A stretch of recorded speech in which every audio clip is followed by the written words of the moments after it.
Alright, so I take it after my review last week, you all did your homework and played Uncharted Drake's Fortune. Probably not, but here's the review for the second one.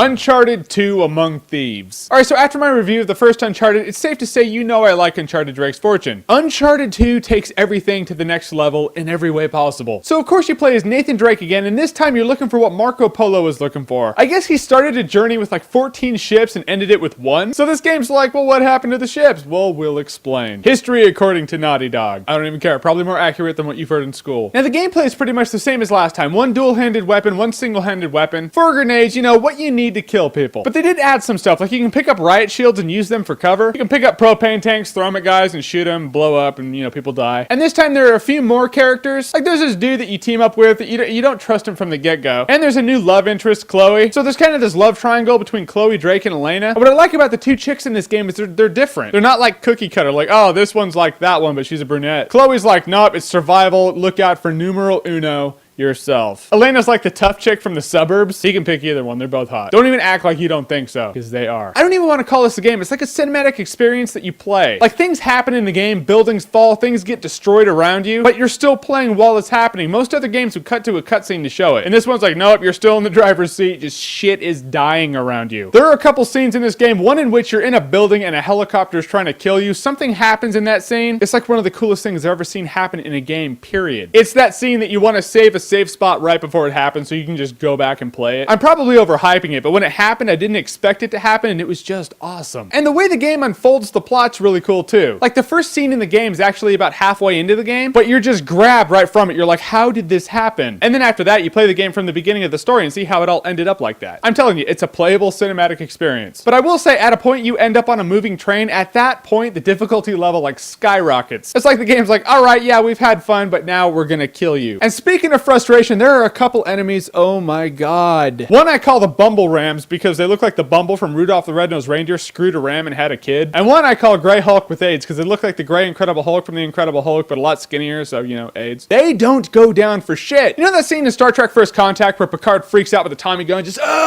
like waste that Borg? He could do that to one of these guys and that dude will be like, all right, sweet, yeah, that was fun. Sorry you wasted your clip. Now I'm gonna beat your bald ass. Come here. Those guys are frustrating. When you run into them, you're like, I hate this shit. The rest of the game's quite cool. And it's a lot longer than the first game too. Like the first game, before I reviewed it, I blew through it in like a day. I mean, granted, it was like all day, but a day. In the second one, day 1 went by and I was like, all right, I guess I gotta finish it tomorrow. So it's a fair amount longer. That's awesome. Get your money's worth. So the first Uncharted Drake's Fortune, like I said, you should play it. It's a good game. But Uncharted 2 Among Thieves is like one of those games that you buy a PlayStation 3 for. If you buy a PlayStation 3 just to buy Uncharted 2 Among Thieves, no one's gonna blame you for that. And below I put the opening scene for Uncharted 2 Among Thieves. I'm telling you, you watch it, how can you not get hooked by it? And I put the trailers to Uncharted 2 Among Thieves and Uncharted 3 Drake's Deception below too, because I think they're awesome. I think you should see them. So Uncharted 2 Among Thieves, did you play it? What did you think? Comment below, let me know. And as always, if you like what you've seen here and you want to see more, click right here to see more.